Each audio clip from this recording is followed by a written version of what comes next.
El Parc Natural de l'Alt Pirineu ha incorporat unes infraestructures i parets de gran impacte visual i paisatgístic.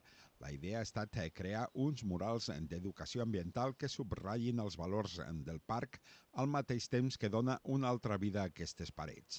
Aquesta iniciativa s'ha començat als pilars del pont de l'ermita d'Arboló per donar-los a conèixer i evitar grafitis no desitjats. Allí aquests pilars normalment s'omplen de grafitis, alguns de mal gust, i el que hem volgut és fer un mural que expliqui els valors naturals dels boscos de ribera, del Noguera Pallaresa. Vale? I aquí ara s'està acabant i aquest divendres ja estarà a punt i es podrà inaugurar durant l'aplec d'Arboló, que és el 4 de maig.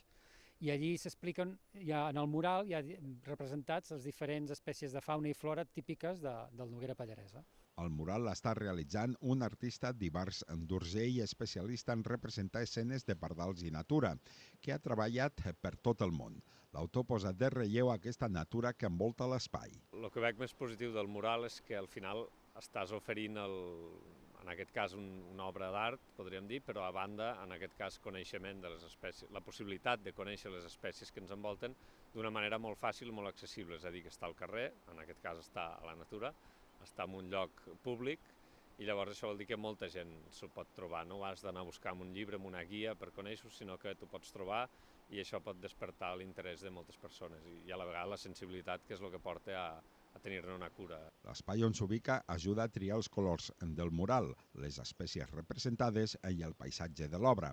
Una obra que s'ha realitzat en 4 dies i que s'inaugurarà el primer cap de setmana de maig per l'aplec de l'ermita d'Arboló.